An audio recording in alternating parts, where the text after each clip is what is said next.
If you are building a home this year, before you get wrapped up into the excitements of choosing the upgrades, I need to tell you the truth. A lot of them are a waste of money and a big money pit. So today we're going to walk through some completed builder homes, and I'm going to show you some areas that you probably should save some money and do it after the home build. Right, so just for reference, this house is currently listed for almost $1 million as an inventory home. So some of the upgrades in here that they did in the design center for the price point of the home, it does kind of make sense, but it was hard to find inventory homes that have the things that I don't think are a good upgrade for a home that's, in the $500,000 to $700,000 range. The first thing I want to point out is the wood stairs. This is super, super expensive to do in the design center. If you are going to upgrade the entire house to wood tile, including the stairs, in the design center, it usually costs almost $30,000 in a 2,000 to 3,000 square foot home, depending on the type of flooring you get, of course. So if it were me, I would probably wait and do it with a contractor after I moved in and just go with the standard carpet.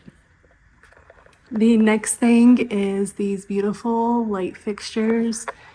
I would have definitely waited to do them until after I moved in. Yes, they're really pretty and they really bring the kitchen together, but you don't have a whole lot of options in the design center and they're super expensive. It's really easy just to get that capped and wired, pre-wired, so that you can do it after you move in. But this countertop is really beautiful. Look at how pretty this kitchen is. Thing I'd wait to do is the large ceiling fans.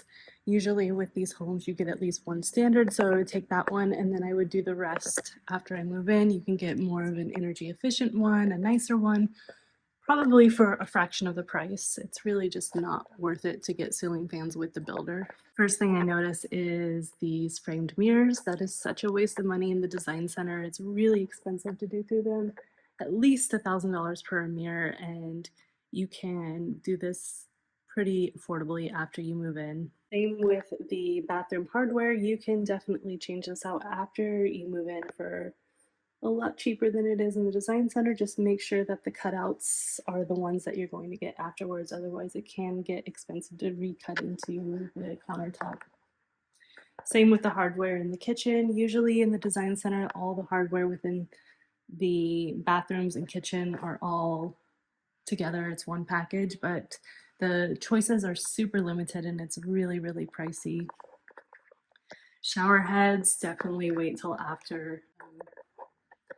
Tile work, it depends. I mean, this is a super, super upgraded shower with the tile all the way to the ceiling and the pebble stone on the floor. This is definitely a premium upgrade. They didn't do it in this one, but maybe the next one. Getting the custom closets with the home builder is definitely not worth the cost with the builder. Go with a custom a custom closet builder after you move in. You can get it super customized and for a fraction of the price. In this house, they did not do any upgraded flooring upstairs, which if it were me, I would have definitely done some upgraded flooring in here for the size of this house. Seems like in this house they pretty much kept everything standard for the most part, except for the framed mirror. Everything else seems pretty standard. By the way, for those of you wondering, this is a Perry home in Bridgeland. It's available now. The price is just around $1 million and almost 5,000 square feet. So one more thing I remembered, the appliances. I would not get an appliance package with the builder. I would get the size that I want, but for the most part, the appliances are not really that high end, so it's really not worth the money. House doesn't have it, but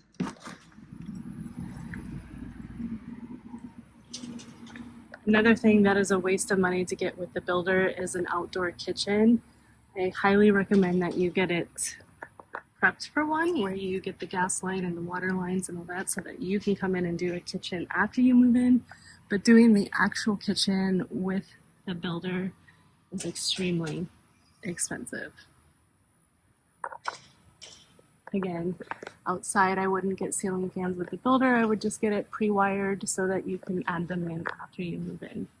Another one that I wouldn't do that I didn't see when I was walking the inventory homes today is colored accent walls.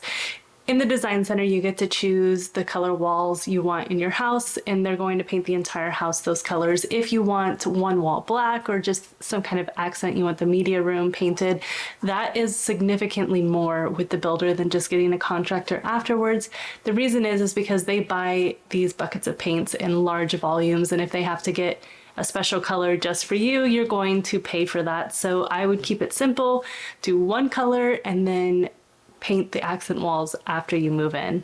The other thing that I want to talk about is the tiles within the design center. If you are going with a level 1 or level 2, which is the most basic, then it is worth it to get it through the design center. However, once you get into the level 3, 4, 5, 6, 7, 8, and more of the custom styled tile work, then it becomes very, very expensive. And at that point, again, I would get just the standard and then do it after you move in so that you have more selection and it is much more affordable to get that specialty tile outside of the design center.